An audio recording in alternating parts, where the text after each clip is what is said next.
नमस्कार, मेरा नाम है शुभी शर्मा। मैं एक ट्रांसजेंडर अभिनेत्री हूँ। मेरी उम्र है 22 साल।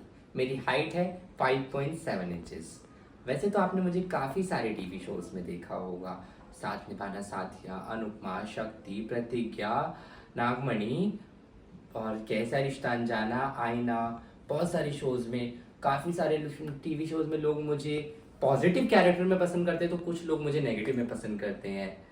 और काफ़ी सारी मूवीज़ में भी देखा होगा आपने मुझे, जैसे कि फुकरे, थाली ताली, वो लड़की है कहाँ, और काफ़ी सारे एड्स में भी। और मैं तो, आप सबको पता है, बहुत ही, मैं ट्रांसजेंडर मतलब अभिनेत्री के साथ साथ मैं एक सोशल एक्टिविटीज़ भी करती हूँ। लोगों की हेल्प करना, मदद करना, मेरे समुदाय के लिए सोचना, मेरे समुदाय के लिए देखना। और ये है मेरी साइड प्रोफाइल।